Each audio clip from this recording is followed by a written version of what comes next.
আজকে আমরা পৌঁছে গিয়েছিলাম দিল্লির এক ঐতিহাসিক স্থান লাল কেল্লা ওরফে রেড ফোর্ট। আর এই হিস্ট্রিক্যাল প্লেস আমরা কেমনভাবে উপভোগ করলাম, আর তাছাড়াও রয়েছে ঐতিহাসিক নানা অজানা তথ্য। আর তাই সমস্ত কিছু জানার জন্য তোমাদের দেখতে হবে পুরো ভিডিওটা। So let's go.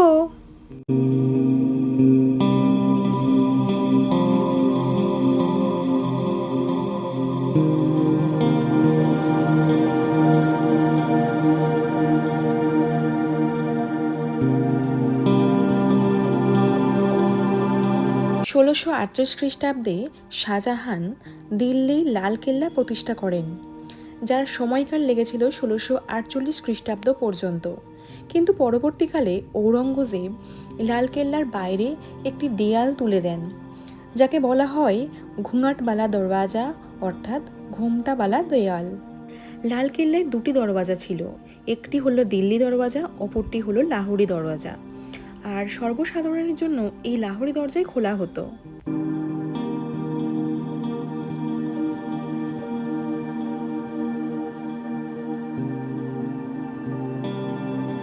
লাহোরি দরজা দিয়ে প্রবেশ করলে প্রথমেই রয়েছে মিনা বাজার। শাহজাহান তার বেগমদের জন্য বানিয়েছিলেন এই মিনা বাজার। তবে আশ্চর্যের বিষয় হলো 350 বছর পরেও সেই বাজার এখনও বর্তমান রয়েছে।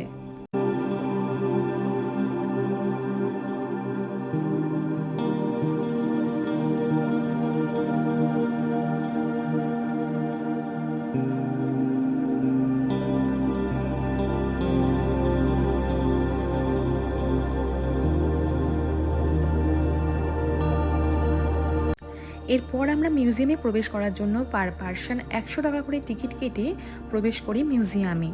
আর যার দেয়ালের প্রতিটা কোনায় কোনায় রয়েছে অনেক অজানা রহস্য।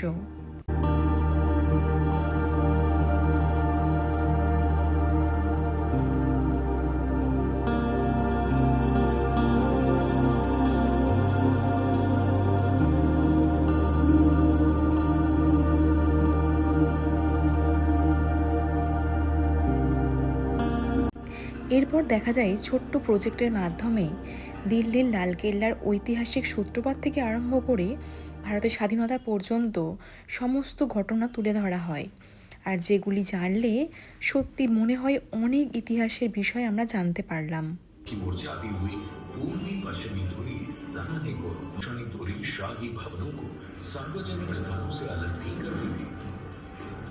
कहा जाता है कि किले में शाही घराने के लिए कई बाजार थे। इनमें से सबसे आलीशान था छत्ता बाजार।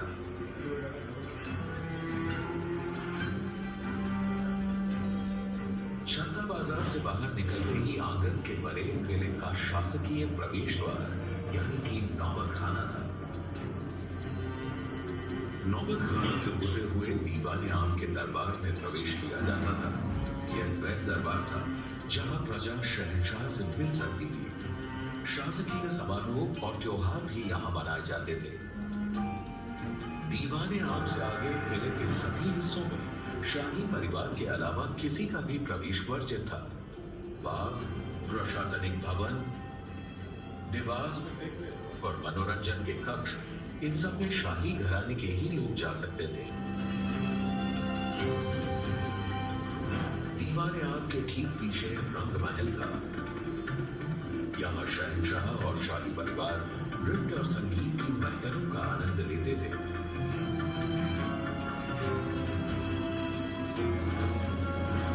रंग महल के बाईं ओर खास महल था, जो बादशाह के निजी आराम और मुलाकात का महल था। इसके आगे दीवाने खास था। यहाँ शहंशाह अपने मंत्रियों से दरबार के मामलों पर परामर्श किया करते थे। और यही था हिंदुस्तान का प्रसिद्ध सिंहासन तख्ते ताऊस। सिंहासन के छत्र पर 2 मोर पक्षियों के बीच चढ़ा था दुनिया का सबसे नायाब हीरा और तख्ते ताऊस की शान कोहिनूर।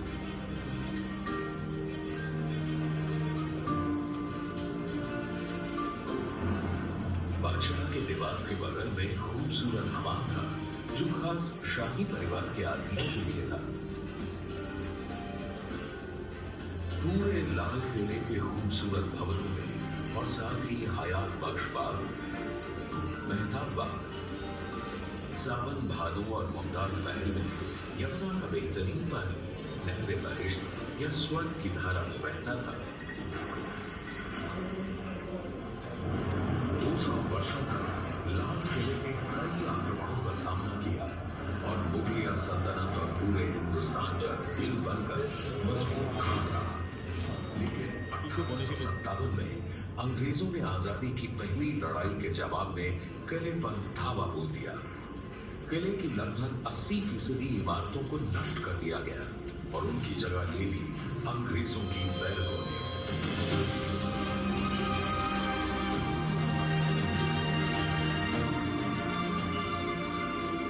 आखिरकार 15 अगस्त 1947 को आजादी की पहली लड़ाई के लगभग 100 साल बाद भारत स्वतंत्र हुआ।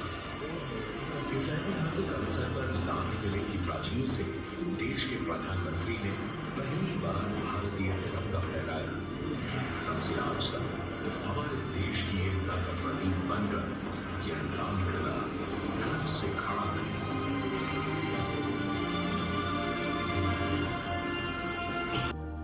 এরপর দেখা যায় মোগল রাজার আমলে ব্যবহৃত বিভিন্ন আসবাবপত্র এবং নানা দ্রব্য, যেগুলো কিনা সংরক্ষিত রাখা রয়েছে এই মিউজিয়ামে।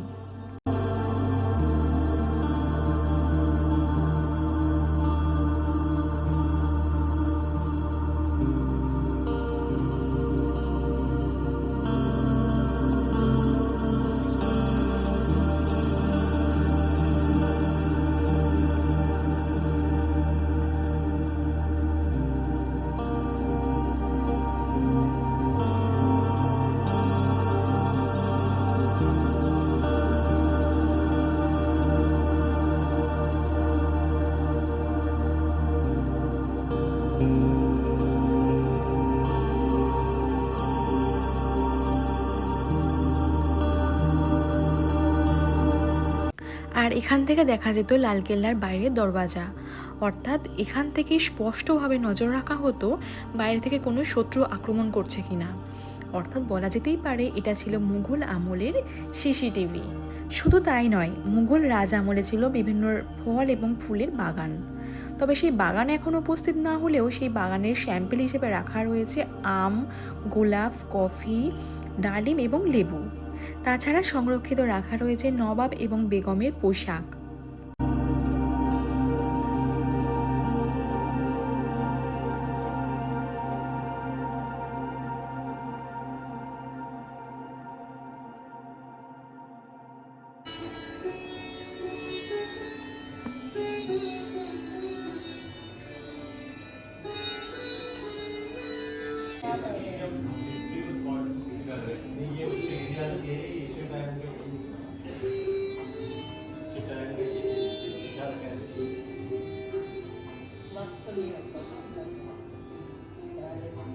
পরিচিত হলাম মোগল আমলে ব্যবহৃত আসবাবের সাথে, আর তার সাথে সেতারের সুরে সুরে যেন আমরা অন্য এক জগতে হারিয়ে গিয়েছিলাম।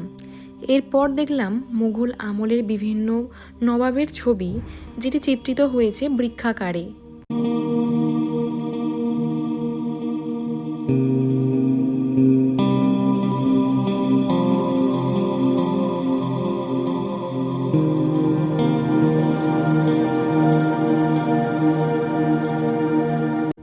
এরপর শুনতে পেলাম আমাদের প্রিয় সেই দেশাত্মবোধক গান, আর মনটা সত্যি খুব ভালো হয়ে গেল। আর গানটি হলো আমাদের প্রিয় বন্দে মাতারাম।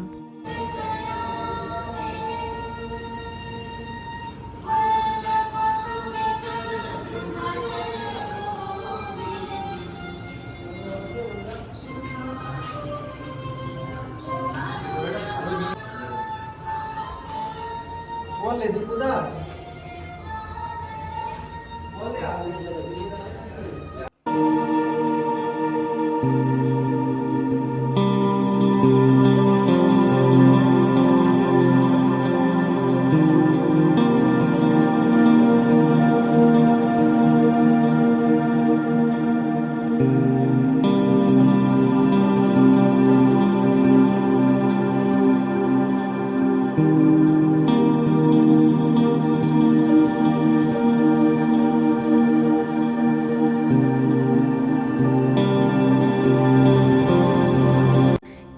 এতটা ঘোরার পর আমাদের পেয়ে গেছে প্রচণ্ড খিদে, অথচ এখানে খাবারের কোনো ব্যবস্থা ছিল না। আর তাই ভাগ্যিস আমি প্ল্যান করে বাড়ি থেকে বানিয়ে নিয়ে এসেছিলাম চাউমিন। আপাতত এটা খেয়েই আজকে আমরা লাঞ্চ কমপ্লিট করলাম, কারণ এরপর এখনও অনেকটা ঘোরা বাকি রয়েছে।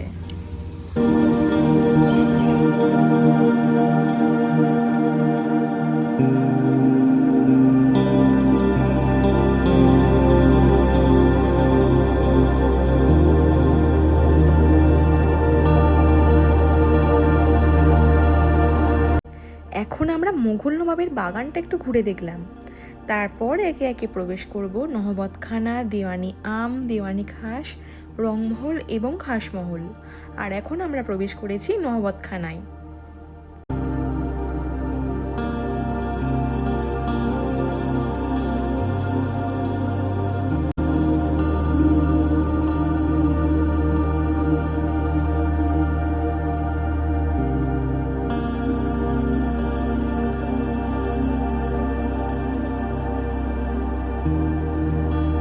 আর এই নহবতখানার ঠিক উল্টো দিকে রয়েছে দেওয়ানি আম, যেটি কিনা আম জনতা অর্থাৎ সাধারণ মানুষের জন্য খোলা থাকতো।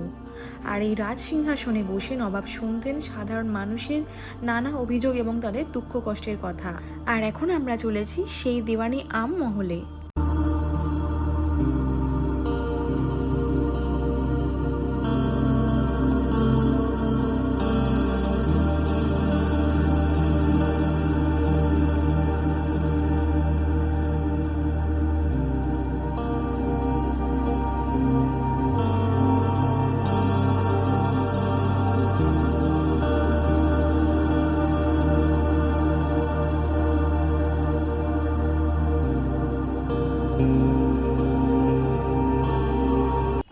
এরপর আমরা একে একে প্রবেশ করলাম খাসমহল এবং রংমহলে।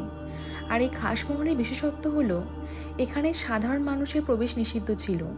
এখানে শুধুমাত্র নবাবের খাস লোকেরাই উপস্থিত থাকতেন। আর এই খাসমহলের দেওয়াল ছিল বহু মূল্যবান রত্ন দ্বারা সজ্জিত। তবে তুর্কি এবং ইংরেজদের আক্রমণের পর সেই দামি রত্নগুলো তারা লুট করে নিয়ে গেছে, আর এখন পড়ে রয়েছে শুধুমাত্র দেয়ালে চিহ্নটুকু। এই খাসমহলের আকর্ষণীয় বিষয় হলো তক্তে তাউস বা ময়ূর সিংহাসন। এই ময়ূর সিংহাসন এতটাই মূল্যবান ছিল যে তা ছিল লালকেল্লার সবচেয়ে আকর্ষণীয় বস্তু। আর এর মধ্যে মূল্যবান রত্ন ছিল কোহিনূর হীরা।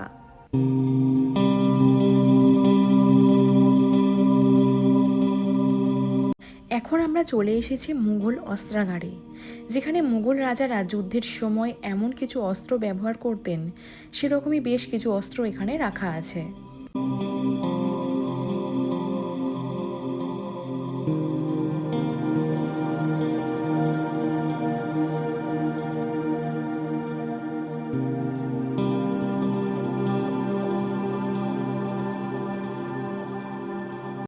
আর তোমাদের আগেই বলেছিলাম লালকেল্লা প্রবেশের পথেই ছিল মিনা মার্কেট, যেটি কিনা মুঘল আমল থেকে চলে আসছে। আর এরকম একটা মার্কেট পেয়েও আমি কিছু কিনবো না এমনটি তো আর হতে পারে না, তাই আমি কিনে নিয়েছিলাম আমার বেশ কিছু পছন্দের জিনিস। এটি ছিল ঘুঙ্গটবালা দরওয়াজা বা ঘোমটাবালা দেওয়াল, যার সামনে দাঁড়িয়ে স্বাধীন ভারতের প্রথম প্রধানমন্ত্রী পণ্ডিত জওহরলাল নেহেরু 1947 সালের 15ই আগস্ট প্রথম পতাকা উত্তোলন করেছিলেন। এখন আমাদের ফেরার পালা, আর তোমাদের সাথে দেখা হচ্ছে আবার অন্য কোনো দিন অন্য কোনো ভিডিওতে। ততক্ষণের জন্য টাটা।